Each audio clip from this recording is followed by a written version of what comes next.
Hai sahabat servis, pada kesempatan kali ini saya akan melakukan perbaikan kulkas Samsung, yaitu lemari es side by side, yang mana untuk kerusakan kulkas ini menurut keterangannya adalah tidak dingin pada bagian freezer, namun untuk bagian refrigeratornya normal. Baik, saya coba akan tes. Saya berikan arus pada sumber. Kemudian kita akan coba cek. Di sini untuk indikator displaynya sudah menyala, menyatakan bahwa kulkas ini sudah mulai beroperasi. Nah, ini untuk ruang freezernya seperti ini. Di sini sudah dilengkapi dengan box pembuat es batu. Oke, seperti ini tampilan bagian freezernya. Kemudian untuk di ruang refrigeratornya ini, di sini kondisinya menurut keterangan normal, tidak ada masalah. Jadi untuk ruang refrigeratornya normal, namun untuk freezernya tidak normal. Untuk modelnya di sini adalah RS21H KLFH. Nah, ini modelnya. Dan secara keseluruhan seperti ini. Di sini tidak dingin ya, di ruang freezer dan ruang refrigeratornya normal. Nah, indikatornya nanti kita akan bisa cek. Oke, kita akan coba intip ke bagian belakang selanjutnya. Nah, untuk di bagian belakang di sini terdapat diagram kelistrikannya. Jadi kulkas ini menggunakan modul ya, modul digital. Jadi kategorinya ini sudah semi inverter ya, teman-teman. Oke, coba kita intip untuk rangkaian modulnya. Di bagian atas sini kita bisa buka, kita lihat.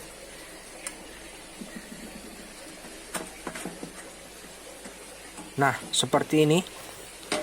Untuk rangkaian pengendalinya yaitu menggunakan sistem modul. Banyak sekali relay yang untuk penunjang pada sistem kulkas ini. Nah, ini bentuk pengkabelannya. Nah, cukup detail ya untuk kulkas Samsung ini. Baiklah, kita akan coba lihat kondisi untuk dapur pacunya ini. Kita lihat apakah menggunakan mesin kompresor yang cukup besar. Oke, untuk fan kondensornya berputar normal ya, menandakan bahwa kompresor telah bekerja. Nah, ini bentuk kondensornya. Nah, ini. Kemudian di sini ada mesin kompresornya. Nah, ini mesin kompresornya menggunakan MK190G L2U. Kategorinya ini sepertiga PK ya. Wah, cukup besar ya kompresornya. Dan di sini kita coba cek untuk pipa tekannya, tidak ada terasa panas dan filternya juga dingin ya. Namun kompresor bekerja normal. Untuk pipa kondensornya juga tidak terasa hangat atau panas. Jadi kita sudah bisa menyimpulkan kerusakannya. Oke, saya cabut dulu di sumber ini. Untuk kerusakan seperti ini ada kemungkinan apakah ini terjadi kebuntuan atau ada kebocoran.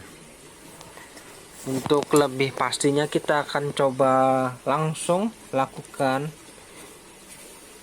pengetesan. Nah, di sini Di sini untuk pipa kapiler ini kita akan coba potong.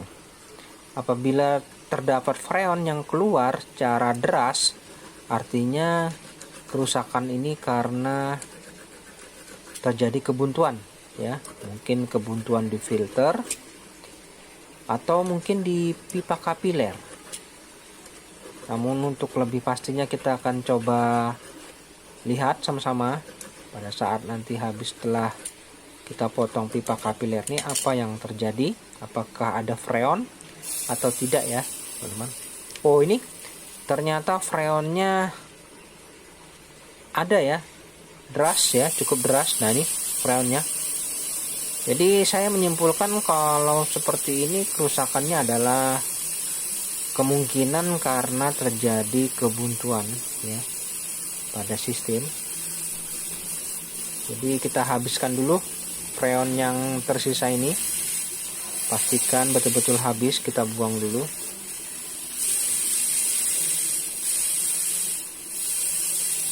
Oke, biarkan sampai habis. Ternyata cukup banyak juga freonnya yang keluar.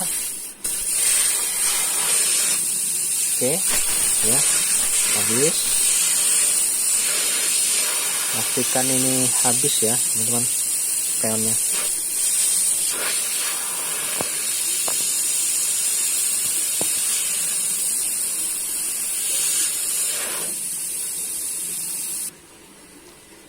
Oke, apabila sudah habis ini filter, nanti kita akan coba lakukan penggantian filter dryer. Karena saya mungkin mencurigai di bagian filter ini ada kebuntuan. Jadi proses sirkulasi freon itu tidak lancar. Oke, kita pastikan tidak ada lagi freon yang keluar.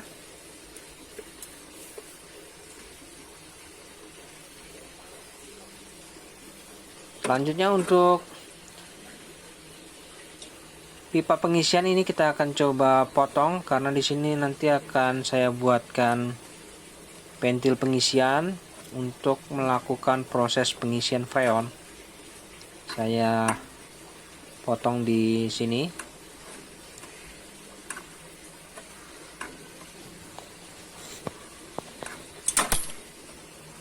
Nah, ini setelah terpotong nanti akan saya berikan pentil pengisian di sini. Nah, ini seperti ini. Nah, ini saya berikan sedikit saja, saya potong. Dan untuk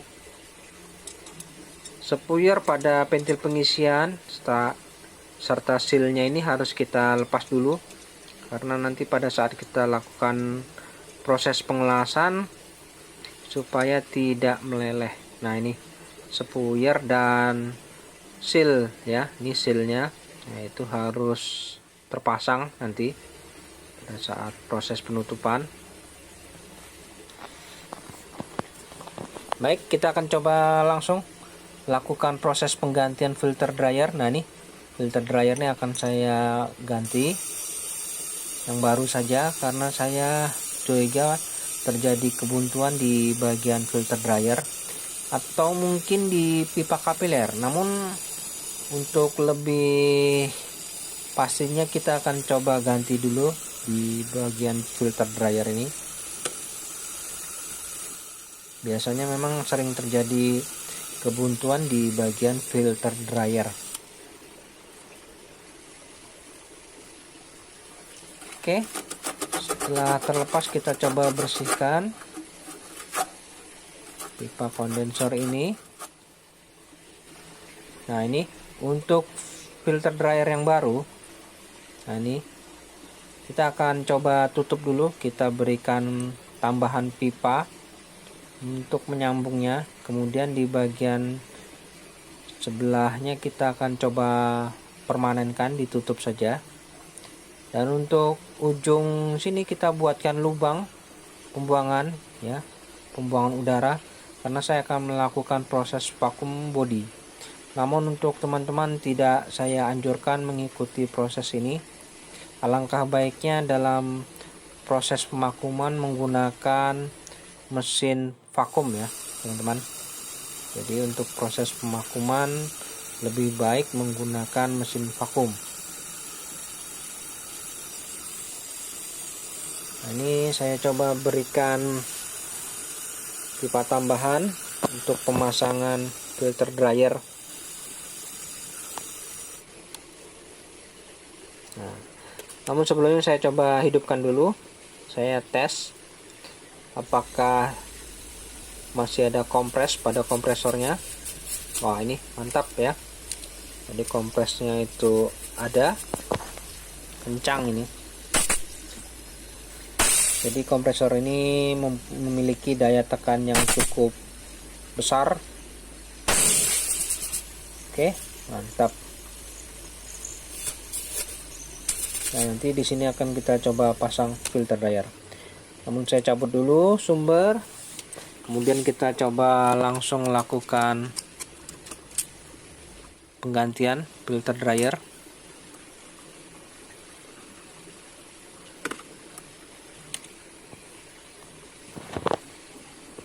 Nah, ini filter dryer yang baru. Kemudian saya berikan sedikit pipa untuk pembuangan udara nanti. Nah, ini saya coba lakukan proses pengelasan. Pada saat melakukan proses pengelasan ini kita harus teliti, jangan sampai ada bagian-bagian yang belum tertutup rapat ya. Dan di sini ujung pada pipa ini kita tutup.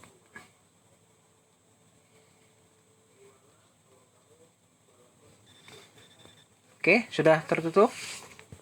Kemudian saya coba hidupkan unit kulkasnya. Oke, dalam beberapa menit nanti akan beroperasi kompresornya. Perhatikan di fan kondensor. Oke, ya, perintah kompresor sudah aktif. Nah, ini ada tekanan udara di pipa kapiler pembuangan ini. Kemudian kita harus cek tekanannya ya. Oke, di pipa kapiler ini mengeluarkan udara di sini. Nanti itu kita akan coba kosongkan. Dan kita akan siapkan ini jarum manifold beserta selangnya. Yang mana pada selang warna biru untuk keran warna biru ini saya pasangkan di pentil pengisian. Karena saya akan melakukan proses vakum body, yang mana untuk proses vakum body ini tidak untuk diikuti. Bagi teman-teman, untuk proses pemakuman alangkah baiknya menggunakan mesin vakum ya.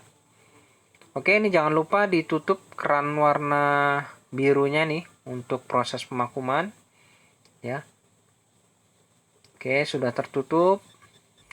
Kemudian biarkan setelah 30 menit. Kemudian ini udara akan kosong. Kemudian saya akan coba tutup di pipa pembuangan kapiler ini. Nah, ini saya coba langsung tutup mati menggunakan las. Kondisi kompresor saat ini masih hidup ya teman-teman. Jadi ini kemudian saya siapkan freon. Nah, ini freon R134A. Karena saya akan coba mulai melakukan pengisian freon. Oke, untuk selang warna kuning di tengah saya pasangkan di freon. Kemudian jangan lupa untuk freonnya harus dibuka ya dulu. Oke, seperti ini ya kondisinya. Ini freonnya kita buka dulu.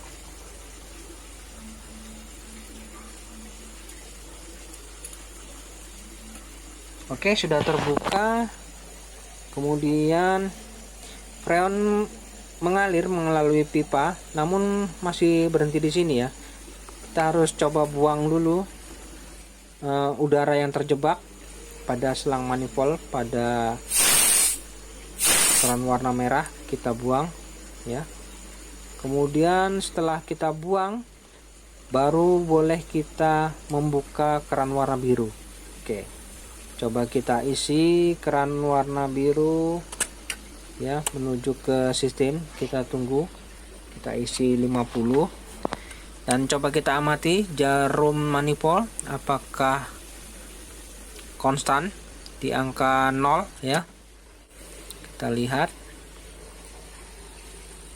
ya. Wah, sepertinya jarum tidak konstan di 0, berarti ini ada masalah sepertinya teman-teman. Jadi sepertinya ada masalah, terjadi kebuntuan ya freon. Untuk lebih pastinya kita akan coba cek di pipa hisap ini, apakah di sini terdapat tekanan freon yang telah kita masukkan. Ini saya coba potong dulu di pipa sini karena proses pengisian ini terhambat karena ada kebuntuan. Nah, mungkin di sini penyakit sesungguhnya. Jadi sirkulasi freon tidak lancar. Nah, ternyata di sini tidak ada tekanan sama sekali ya. Tidak ada tekanan sama sekali, berarti positif ini. Ada kebuntuan freon ya. Jadi terhambat di pipa kapiler. Namun untuk pembuktiannya kita akan coba potong di pembuangan ini apakah di sini ada freon. Apabila di sini ada freon yang keluar, artinya pipa kapiler yang menuju ke evaporator itu mengalami kebuntuan.